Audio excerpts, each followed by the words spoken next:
नमस्कार, मी चंद्रकांत दुसाने. नवरात्रोत्सवानिमित्त सुवर्ण खानदेश लाईनीच्या वतीने आयोजित केलेल्या महाराष्ट्राच्या नवदुर्गा या विशेष कार्यक्रमात आपल्या सर्वांचं स्वागत. आजच्या आपल्या कार्यक्रमाच्या पाहुण्या आहेत त्या म्हणजे साने गुरुजींवर आधारित श्यामची आई या चित्रपटात श्यामची आईची भूमिका साकारणाऱ्या तसेच फिल्मफेअर अवॉर्ड 2024 साठी ज्यांना सर्वोत्कृष्ट अभिनेत्री म्हणून गौरवण्यात आलं होतं त्या म्हणजे गौरी देशपांडे.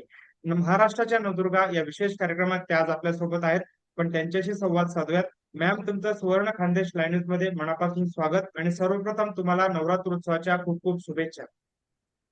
तुम्हाला सगळ्यांनाही नवरात्रीच्या खूप शुभेच्छा आणि मला मॅम बोलवल्याबद्दल धन्यवाद. मॅम तुम्ही अभिनय क्षेत्रात कसे आलात आणि श्यामची आई या चित्रपटात तुम्ही काम केलंय, तर त्या ठिकाणी काम करण्याची तुम्हाला कशी संधी मिळाली? खरं तर लहानपणापासूनच शाळेत असल्यापासूनच मी अ, अभिनयाशी निगडीत काही ना काही करत होते. अ, शाळेतल्या कार्यक्रमांचं सूत्रसंचालन असेल, वक्तृत्व स्पर्धा असेल, बालनाट्य असेल. तर मला वाटतं की पहिली माझी ओळख अभिनयाशी शाळेत झाली आणि तेव्हापासूनच या गोष्टीने मला काय म्हणूयात जिंकलं होतं. मला स्टेजवर असणं खूप आवडत होतं तेव्हापासून. नंतर काही काळमध्ये असा गेला की जेव्हा मी अनफॉर्च्युनेटली खूप ऍक्टिव्हली काही करू शकले नव्हते.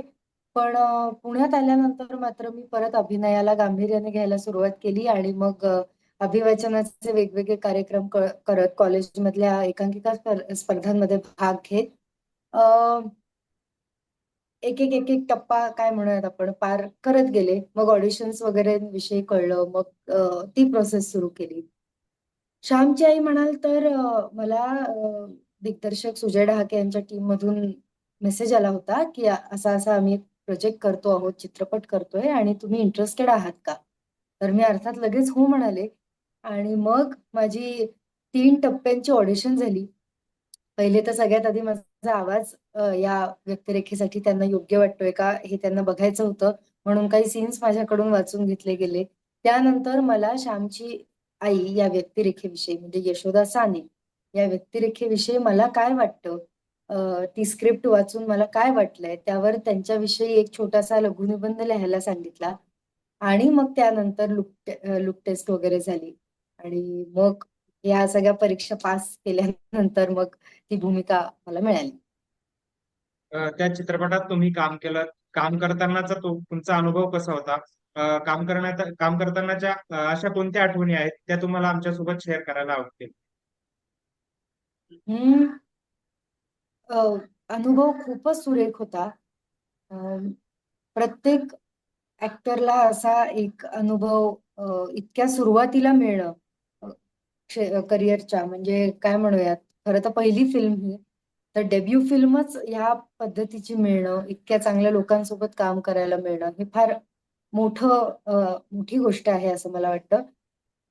आणि आपण आता ज्या वेळेला बोलतोय साधारण बरोबर 1 वर्षांपूर्वी आम्ही आमच्या चित्रपटाच्या प्रमोशन्सना, ट्रेलर्स, टीझर्स, पहिला लुक, पोस्टर्स हे सगळं यायला आता आता बरोबर सुरुवात झाली होती आणि 10 नोव्हेंबरला हा चित्रपट रिलीज संपूर्ण महाराष्ट्रात प्रदर्शित झाला होता. काय एक आठवण निवडून सांगणं खरं तर अवघड आहे. पण मला वाटतं चित्रपटाच्या चित्रीकरणाच्या आधी मी आणि शर्व गाडगीळ ज्याने श्यामची भूमिका साकारली आहे, छोट्या श्यामची, आमचा जो तालमींचा वेळ होता ना तो फार छान होता. आमची इतकी छान मैत्री झाली. आम्ही जवळपास 1.5 महिना रोज संहितेवर काम करत होतो. दोघ जण भेटत होतो, गप्पा मारत होतो, त्या संहितेविषयी चर्चा करत होतो. तर ती मैत्री त्याच्यासोबत होणं आणि नंतर त्याचं एक वेगळं रूप पडद्यावर दिसणं हे आम्ही दोघांनी सोबत पाहिलं सगळं. तर दोघांचाही पहिला चित्रपट त्यामुळे ही सगळी प्रोसेस त्याच्यासोबत अनुभवताना मला फार छान वाटत होतं. म्हणजे त्याच्यातलं नवखेपण आणि माझ्यातलं सुद्धा. मग आम्ही दोघांनी मिळून कसं त्याच्यावर काम केलं आणि त्याचा रिझल्ट पाहिला आम्ही. तर ते खूप छान होतं. सेटवरची सगळीच लोक एकापेक्षा एक होती. या चित्रपटाला 3-3 नॅशनल अवॉर्ड विनर्स लोक जोडल्या गेलेली आहेत. पहिलं म्हणजे दिग्दर्शक सुजय डहाके ज्यांना शाळासाठी नॅशनल अवॉर्ड मिळाला. संहिता ज्यांनी लिहिली सुनील सुक्तनकर ते नॅशनल अवॉर्ड मिळालेले आहेत आणि ओम बुतकर ज्याने साने गुरुजींची भूमिका साकारली, त्याला सुद्धा नॅशनल अवॉर्ड. तर इतक्या अनुभवी आणि ह्या क्षेत्राकडे बघण्याचा एक अतिशय प्रगल्भ, पॅशनेट असा दृष्टिकोन असलेले हे कलाकार होते, ज्यांच्या सोबत काम करायला मिळालं. संदीप पाठक अतिशय अप्रतिम अशी भाऊराव सानेंची भूमिका त्यांना साकारताना मला खूप जवळून बघता आली, कारण की माझा नवरा अशी त्यांची भूमिका होती. त्याच्यामुळे आमचे अनेक सीन सोबत होते. तर प्रत्येकाकडून काही ना काही नवीन घेता आलं, त्यांना त्यांचं निरीक्षण करता आलं. तर मला वाटतं की एक आठवण अशी वेगळी काढून सांगण्यापेक्षा ह्या सगळ्याच जे मूल आहे ते खूप आहे आणि ते मला इथे नमूद करायला आवडेल. मॅम, या चित्रपटात काम केल्यानंतर फिल्मफेअर अवॉर्ड 2024 साठी तुम्हाला सर्वोत्कृष्ट अभिनेत्री म्हणून गौरवण्यात आलं होतं. त्यावेळची काय भावना होती? अ, खूपच छान. आणि काय म्हणूयात, इतक्या मोठ्या कसलेल्या आणि अनुभवी अभिनेत्री सोबत नॉमिनेशन असणं, खरं तर मी तिथे समाधान मानलं होतं. अ, कारण त्या सगळ्यांची कामं मी बघत आले होते. ती सगळी कामं मला आवडलेली होती. आणि कुठेतरी आपण म्हणतो ना, की हां, ह्यांच्यासारखं करायचंय बरं का. असा विचार करून काम करत असताना त्यांच्या सोबत नामांकन मिळणं आणि पुढे जाऊन बक्षीसही मिळणं, हे फारच मोठं होतं. मी माझ्या सगळ्या श्यामची आई टीमचे आमच्या प्रोड्युसर अमृता राव आणि दिग्दर्शक ढहाके या सगळ्यांचे त्याच्यामुळे सतत आभार मानते आणि ते मी मानत राहीन. कारण की माझ्यावर विश्वास ठेवला एक काय म्हणूयात नवीन अभिनेत्रीला इतकी ताकदीची आणि भूमिका देऊ केली आणि माझ्या प्रत्येक प्रयत्नाला उत्तेजन देत आले ते. त्याच्यामुळे मला वाटतं अवॉर्ड्स पर्यंत सुद्धा आणि त्या म्हणजे तिथे सुद्धा माझं कौतुक झालं. मॅम, म्हणजे अभिनय क्षेत्रात काम करायला सुरुवात झाली आहे. भविष्यात असे कोणते विषय आहेत त्या ठिकाणी तुम्हाला काम करायला आवडेल? तुमचं पुढचं स्वप्न काय आहे? असा एक विषय माझ्या डोक्यात नाही. पण मला असं वाटतं, की चित्रपटाचे जेवढे केवढे जॉनर आहेत वेगवेगळे, ते सगळे हाताळून बघायला मिळावेत आणि भूमिका वेगवेगळ्या प्रकारच्या जिथे मला काय म्हणूयात माझ्या स्वतःच्या व्यक्तिमत्त्वापासून बऱ्यापैकी वेगळ्या असलेल्या भूमिका मला करून बघायला मिळाव्यात आणि मग त्या भूमिकेची लांबी कितीही असो, पण त्यात काहीतरी वेगळेपण असावं आणि सगळ्यात महत्त्वाचं म्हणजे ॲक्टर म्हणून मला त्यातनं काहीतरी मिळत राहावं आणि फक्त समाधान असं नाही म्हणत मी, पण थोडंसं आव्हान सुद्धा जेणेकरून कारण मला असं वाटतं, की परफॉर्म करण्यासाठीची जी तयारी आहे, रिहर्सल, तालीम, तो काळ सगळ्यात जास्त आनंददायी असतो असं मला वाटतं.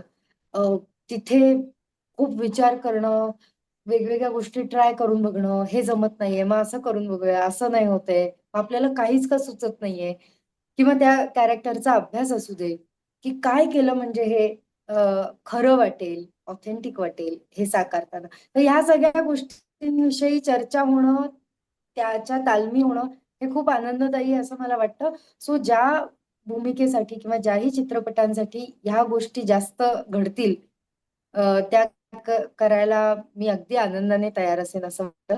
विषय खरंच पर्टिक्युलर असं नाही, पण मला एखादा बायोपिक चांगला करायला आवडेल. मला एखाद्या खेळाडू विषयी असलेल्या बायोपिकवर काम करायला आवडेल. अ, एखाद्या ऐतिहासिक चित्रपटात काम करायला आवडेल. एखाद्या हॉरर चित्रपटात काम करायला आवडेल. जे सगळेच म्हणजे मी काय सांगू सगळ्याच जॉनरमध्ये काही ना काही स्वतःला आजमावून बघणं एक ऍक्टर म्हणून एक्साइटिंग असेल असं वाटतं. अगदी मॅम, अगदी. मॅम, गेल्या काही दिवसांपासून जर आपण बघितलं, महाराष्ट्रासह भारतामध्ये युवती असतील, महिला असतील, त्यांच्याबाबत अनेक साऱ्या घटना घडतायत आणि यावरूनच महिला सुरक्षेचा देखील मुद्दा उपस्थित केला जातोय. आणि महाराष्ट्राच्या नवदुर्गा या आमच्या विशेष कार्यक्रमाची थीम देखील महिला सुरक्षा अशी आहे. तर महिला सुरक्षेबाबत बरं. तुमचं मत काय?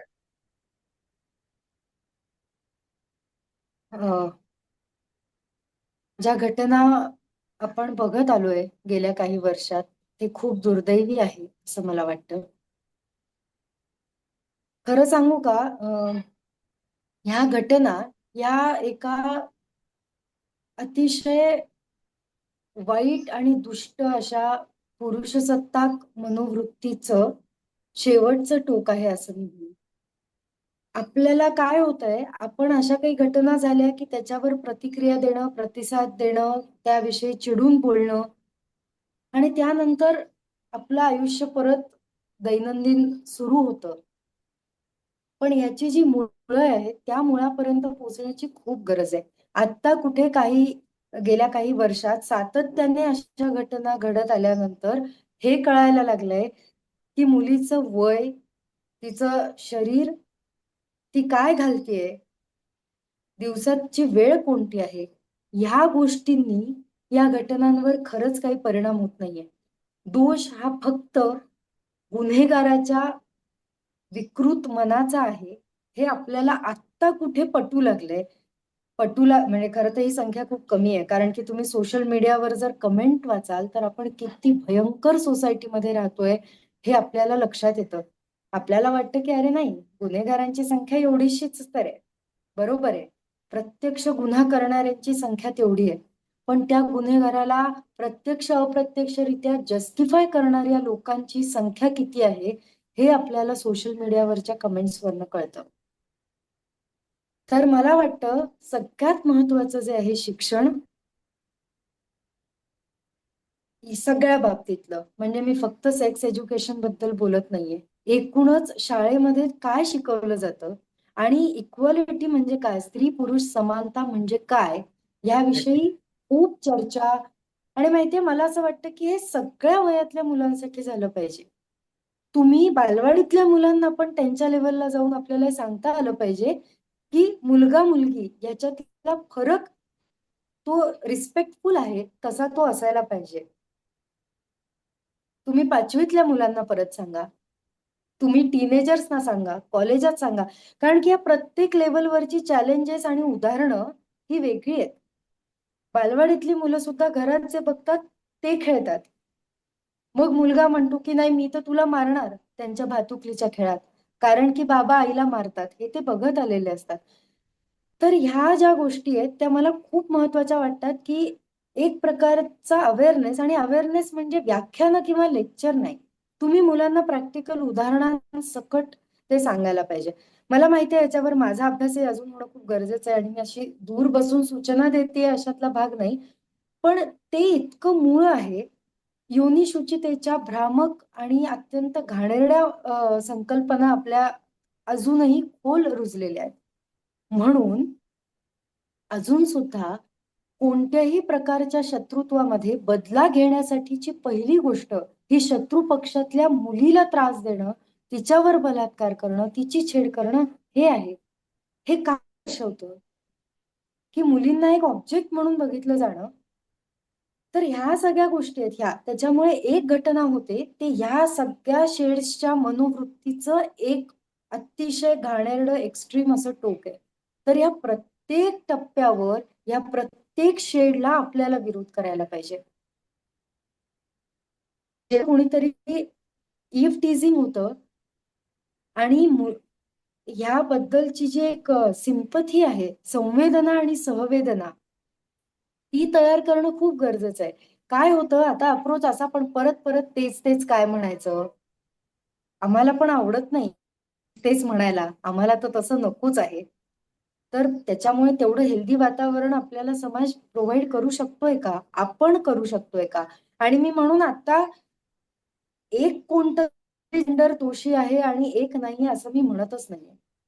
जेही स्त्री पुरुष कोणत्याही जेंडरचा माणूस या अशा घटनेला, खतपाणी घालण्याच्या कोणत्याही प्रवृत्तीला सपोर्ट करत असेल, तर मी त्याच्या विरुद्ध आहे. ज्या आया पण म्हणतात की हो बरोबर आहे, आता ती एवढी रात्री येते 2-2:30 वाजता, मग मुलं देणारच त्रास, तर हे वाईट आहे.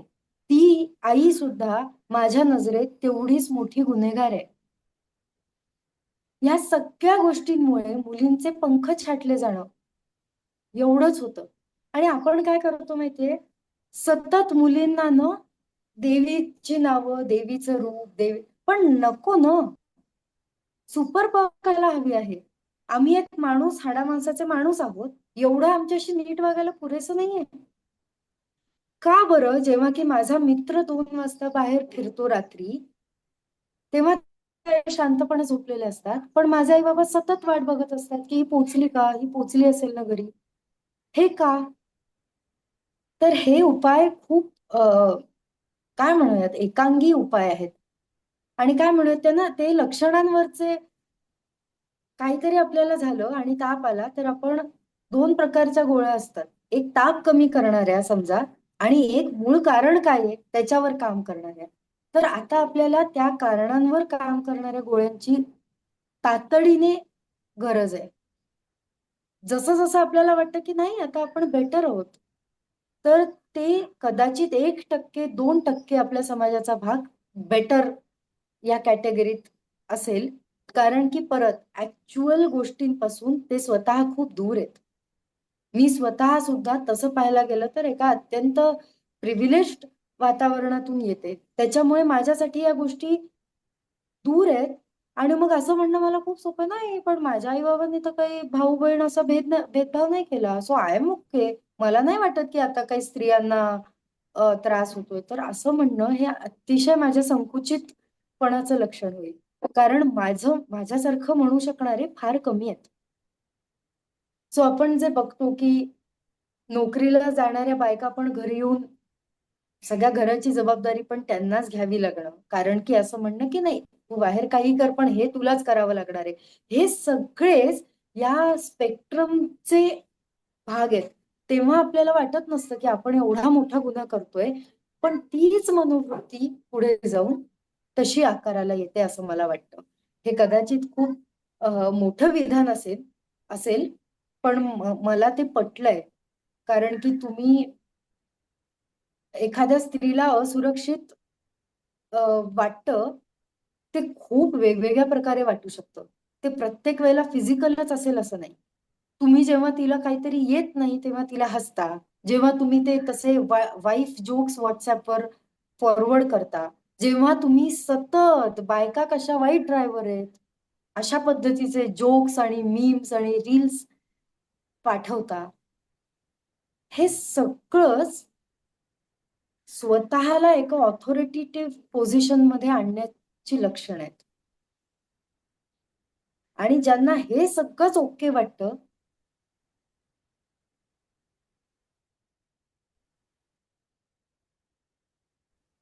त्यांना हे पुढचं असं आहे. कोणत्याही प्रकारचं कन्सेंट नसणं. आणि आता अ, असे काही-काही आपण पोस्ट किती बघतो, त्या सगळ्या बरोबरच आहेत, की अच्छा तुम्हाला कपडे कमी असं वाटत होते का? पण तिने तर बुरखा घातलेला होता. अच्छा तुम्हाला तिचं वय आहे आणि तिचं शरीर सुडवलंय असं वाटत होतं का? पण ती तर रिड्यूस करत होती का? पण ती मेंटली रात्री खूप उशिरा अपरात्री बाहेर होती का? नाही, ती दुपारी 2ची वेळ होती. बरं, मग खरं तर तिने बाहेरच जायला नको. बरोबर आहे. हो, कारण घरात सुद्धा मॅरिटल रेप होतातच. मग काय? ही सगळी उदाहरणं असं दाखवतात, की स्त्रीचं सुरक्षित असणं हे कोणत्या तरी एकाच आपल्या कोणत्या कृतीतून कोणाला असुरक्षित वाटू नये ह्याच्यासाठी सगळ्यांनीच प्रयत्न करायला हवेत. साधी गोष्ट असते. शेअर रिक्षामध्ये बसताना जेव्हा पुरुष 2 पाय व्यवस्थित ठाकवून बसतो आणि मला अंग चोरून बसायला लागतं, की उगाच नको बाबा स्पर्श. हे काय आहे? ही ती असुरक्षित भावनाच आहे. आता इथे काय होतं, इथे मला तक्रार करता येते का? हे किती ट्रिकी आहे ना. मी काय म्हणू शकते, मी मॅक्सिमम काय म्हणणार, प्लीज थोडं सरकून बसता का? यापेक्षा जास्त मी पण अशी वेळ काय यावी? रेल्वेमध्ये, विमानामध्ये, जिथे-जिथे तुम्हाला अशा सिच्युएशन्स येतात, फेस करायला लागतात, तर प्रत्येक वेळेला सतत सजग असायला लागतं. आणि त्याच्यामुळे बाहेर वावरतानाचा सुद्धा एक जो अलर्टनेस असतो, तो इतका हेवी असतो. तुम्हाला सतत या तणावपूर्ण प्रसंगातून जायला लागतं. सतत हं. मी अजिबात अतिशयोक्ती करत नाही. त्याच्यामुळे आपण जे म्हणतो, की आताच्या मुली बाहेर पडल्या, सावित्रीच्या लेकी वगैरे आपण एकतर लगेच महान करून टाकतो. ते खूप सोपं आहे, कारण एखाद्याला देवत्व देणं हे खूप सोपं आहे. म्हणजे कसं, त्याच्या प्रतीची आपली जबाबदारी काही उरत नाही. मग ते म्हंटल की नाही नाही, एवढ्या असून सुद्धा त्या कशा बाहेर जातात आणि त्या कशा शिकतात आणि त्या कशा डॉक्टर होतात, त्या कशा इंजिनियर होतात. बरोबर आहे. पण आता डॉक्टर सोबत काय घडलं? काय काय उपयोग झाला? एवढं शिकून, एवढं करून, ओके मी सीईओ आहे. मला म्हणजे माझं वर्षाचं पॅकेज 2-3 कोटी आहे. मी अशा हुद्द्यावर काम करत असताना सुद्धा जेव्हा रात्री मीटिंग संपवून मला घरी यायला लागतं, तेव्हा माझ्या ड्रायव्हरवर विश्वास आहे का? हा मुद्दा आहे. तर त्या हुद्द्याला, त्या शिक्षणाला जेव्हा एक बाई पण म्हणून फेस करायला लागतो ना, तेव्हा त्याचं काही महत्व उरत नाही. कारण की हल्ला करणारा माणूस हे कुठे काय बघतो? तू काय असं नाही नाही बाबा, ही शिकलेली आहे म्हणजे हिचं बरं आहे, हिने एवढं आता कष्ट घेतलेत, तर आता हिला आपण सोडून देऊया. असं नाही होत ते. सो हे थोडंसं सगळं वेग झालं, पण हा इतका जवळचा प्रश्न आहे ना, तर हे सगळं कुठेतरी बोलता येतंय म्हणून मी जेवढं शक्य आहे तेवढं, जेवढे विचार त्या निमित्ताने झाले, जेवढं मित्र-मैत्रिणींसोबत चर्चा झाल्या, त्या सगळ्या आता इथे तुमच्या समोर मांडते आहे. तर म्हणून परत एकदा मला वाटतं, की शिक्षणाची खूप मोठी जबाबदारी आहे. शाळेतले शिक्षक एकमेकांशी कसे वागतायत, पुरुष शिक्षक अ, महिला शिक्षकांशी नक्कीच. कसे वागतायत, ते काय रिलेशन्स आहेत. कारण मुलं हे सगळं टिपत असतात, सगळं बघत असतात. त्याच्यामुळे तो जेंडर रोल असणं, हो स्वयंपाक म्हणजे आईच करणार. भूक लागल्यावर मुलांनी आईकडेच आपोआप जाणं. मला माहिती आहे, हा खूप आदर्शवादही ठरू शकतो. हा खूप मोठा बदल आहे. पण त्याची सुरुवात करायला काही हरकत नाही. ॲट ज्यांना शिक्षण मिळालंय आणि ज्यांना खाण्यापिण्याची भ्रांत नाहीये, त्यांनी तरी आपल्या वागण्यामध्ये, आपल्या कृतींमध्ये फार जाणीवपूर्वक बदल करणं गरजेचं आहे. नाहीतर ते करणार कोण? जे अत्युच्च वर्गात मोडतात, जे खूप प्रिव्हिलेज्ड आहेत, त्यांना कदाचित हे प्रॉब्लेम्स या लेव्हलला फेस करावेच लागत नसतील किंवा त्यांचे वेगळे प्रॉब्लेम्स असतील. जे अंडर प्रिव्हिलेज्ड आहेत आणि जे आपल्या रोजच्या जेवणासाठीच कष्ट घेतायत आणि त्याचीच त्यांना भ्रांत आहे, त्यांच्याकडून आपण नीतिमत्ता, व्हॅल्यूज, विचार, योग्य, अयोग्य ह्याच्यावर किती आणि कशी चर्चा करणार? त्याच्यामुळे मला वाटतं हा जो आपला मध्यम वर्ग आहे, जो शिकतो, प्रामाणिकपणे काहीतरी काम करून मिळवण्याचा प्रयत्न करतो, तर त्याने हे सुद्धा बदल जाणीवपूर्वक करणं गरजेचं आहे. मुलांच्या सिलेबसमध्ये अतिशय संवेदनशीलतेनं ह्या गोष्टी आल्या पाहिजेत. जसं मध्ये मला वाटतं केरळच्या पाठ्यपुस्तकात म्हणजे कोणत्यातरी पाठ्यपुस्तकामध्ये आई-बाबा दोघंही किचनमध्ये काहीतरी काम करतायत, असं त्यांनी एक चित्र दिलं होतं. प्राथमिक च्या विद्यार्थ्यांसाठीचं कोणतंतरी ते पुस्तक होतं असं मला वाटतं. हा किती चांगला बदल आहे. हे किती चांगलं दृश्य आहे. तर अशा अजून काय गोष्टी असू शकतात ज्याच्यावर काम करता येईल? हे फार महत्वाचं आहे. त्याच्यामुळे त्यासाठीचे गेम्स, त्यासाठीच्या छोट्या-छोट्या गोष्टी, गाणी हे सगळं जर आपण घडवत आलो ना, तर मला वाटतं आणि एस्पेशली माझ्यासारख्या परफॉर्मिंग आर्टिस्टनी म्हणजे खरं तर मी अशा गोष्टी शोधते आहे. मला स्वतःला लिहिता येतील का असं बघते आहे. माझे काही मित्र लहान मुलांना गोष्टी सांगण्याचं काम करतात. अतिशय सुंदर वेगळ्या त्या गोष्टी आहेत. तर अजून अशा काही गोष्टी तयार करता येतील का, ज्यातनं मुलांना ह्याविषयी थोडासा विचार करायला उद्युक्त केलं जाईल? असा माझा विचार चालू आहे माझ्या पातळीवरचा. पण असं खूप काही केलं जाऊ शकतं. आणि ह्या गोष्टींविषयीची चर्चा लहान मुलांना आपण अंडर एस्टिमेट करतो. कधी-कधी त्यांचं म्हणणं हे जास्त चांगल्या निरीक्षणातून आलेलं आणि जास्त मॅच्युअर्ड सुद्धा असू शकतं. त्याच्यामुळे अशी काही घटना झाली तर चॅनल बदलण्यापेक्षा मुलांना उत्तरं द्या. जे झालं ते वाईट झालं. असं करू नये. मुलगा असेल तर तू असं कधीच कोणाला करू नये आणि मुलगी असेल तर ह्यात तुझा असण्याचा दोष नाहीये. हे सांगणं हे हे खूप महत्वाचं आहे. तर मला वाटतं संवाद जेवढ्या जास्त चर्चा आणि जेवढं जास्त शिक्षण, तेवढं जास्त आपण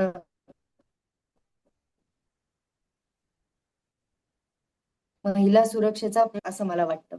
मुळात एखाद्या व्यक्तीला वस्तू म्हणून न बघता, तिच्यावर आपला मालकी हक्क आहे असं न बघता, तिचं एक स्वतंत्र अस्तित्व मान्य करणं, हे आपल्याला साधारण सगळ्याच प्रकारच्या नात्यांमध्ये सुद्धा शिकणं गरजेचं आहे.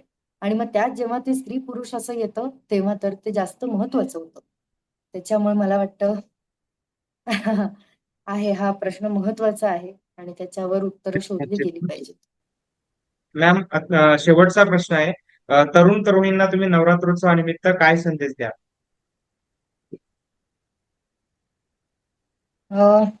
तुम्ही सगळ्यांनी, आपण सगळ्यांनी स्वप्न बघूयात, तिथे बिलकुल कंजूशी नको करूयात आणि त्या स्वप्नांचा पाठपुरावा घेण्यासाठी जी लागेल ती मेहनत घ्यायला नेहमी तयार आणि सक्षम राहूयात.